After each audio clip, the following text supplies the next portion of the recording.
Washingtonga joylashgan Uyg'ur kishilik huquq qurilishi 9 fevral yangi doklad e'lon qilib, Xitoyning Sharqi Turkistondagi Uyg'ur va boshqa millat musulmonlarini keng ko'lamda tutqun qilib, ziyonkashlik qilganligini Birlashgan Davlatlar Tashkiloti Ma'rif, ilm-fan va madaniyat organi tomonidan tizimga ilingan Uyg'ur va boshqa musulmonlarning madaniyat meroslariga qarshi sistemlik madaniyat qirg'inchiligi siyosati ijro qilinganligini bildirdi.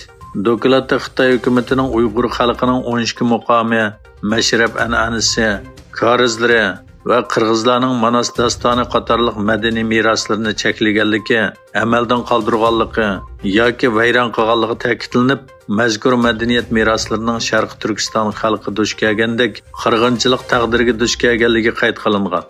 Dokladda Xitoyning bu xil qilmishlarining Birlashgan Davlatlar Tashkiloti Ma'rif, ilm-fan va madaniyat organi o'tirg'i qo'ygan sistemalik madaniyat qirg'inchiligi jinoyati doirasiga kirdiganligi bildirilgan. Hozirga qadar ko'plagan nopuzliq dokladlarni e'lon qilgan Xitoyning Sharqi Turkistondagi irqiy qirg'inchilik jinoyatini fosh qilishda muhim rol o'ynagan Germaniyalik mustaqil tadqiqotchi Adrian Zenz boshchiligidagi kommunizm qurbonlari xotira fondi Sharqi Turkistondagi jazo lagerlariga aloqador zo'r turkumdagi sonliq ma'lumot omboriga ulangan izlash motorini e'lon qildi. Bu izlash motoriga ichib etilgan ma'lumotlar Sharqi Turkistondagi jazo lageriga aloqador 5 million uchurni ratlash, 730 ming shaxsning arxivini turg'izish natijasida tayyorlangan bo'lib, asosligi Tekes noyisi va Konishar noyisidagi Uyg'ur, qozoq tuqqanlarning uchurlari ekan. Semposiyaning raqamlik tarqitish supsi Desnida tarqitilgan va Xitoyning Sharqi Turkistondagi majburiy emgak masalasini tilga olgan bo'limi Desnining Hong Kongdagi tarqitish supsidan chiqarib o'tilgan. Semposiyaning 34-faslida Xitoyning Sadichin sepili oldida turgan personajlarning Xitoyning mo'jizalariga qarang, bit tangisi konlari va bolalar aqli iqtidorli telefon ishlab chiqaradigan majburiy emgak lagerlari degan dialoglar qo'llanilgan. Dünya kanchilik sohasining diqqatini qo'zg'ab kelgan Sharqi Turkistonning Xotan noyisidagi Oqsaychin qo'g'ishin senik konida charlash va qidirib tekshirish elib berish huquqi yaqinda Xitoyning bir kanchilik shirkatiga o'tkazib berilgan.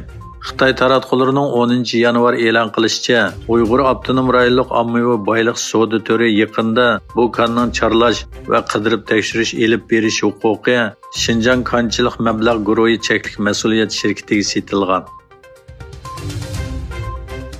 Amerika hukumati va o'tkinchi partiyalar Xitoyning singib kirishi va tahdidlardan bag'ansirlik ehtiyot qilmoqda. Texas shtati Xitoy fuqarolarining uy mulk sotib olishini cheklashni o'ylashayotgan bo'lib, yana 11 shtatmi shunday qilishi mumkin ekan. Fransiya axborot agentligining xabariga qaraganda, Cumhuriyetçiler Partiyasining Kengash palata a'zosi Louis Kolxorsit o'tgan yil noyabrda Xitoy, Rossiya, Iran va Shimoliy Koreya fuqarolarining uy mulkiga ega bo'lishini cheklaydigan qonun loyihasini o'tirg'a qo'ygan. Ma'lum bo'lishicha, Teksasliklar emas, Florida, Arkansas, Janubiy Dakota va boshqa 8 shtat chet elliklarning uy mulkiga ega bo'lishini cheklash uchun qonun chiqarishni o'ylashmoqda ekan.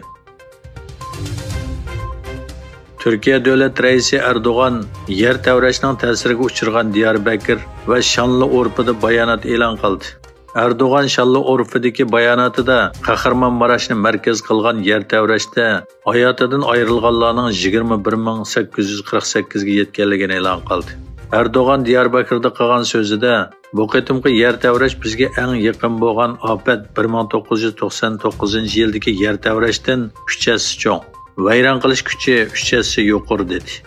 Erdoğan yana Turkiyadagi oliy maktablarning bu mavsum yiroq musofirlik o'qitishni yo'lga qo'ydiganligini, o'quvchi yotoqlarining ofat kuchirganlar uchun mehmonxona qilib ishlatiladiganligini bildirdi.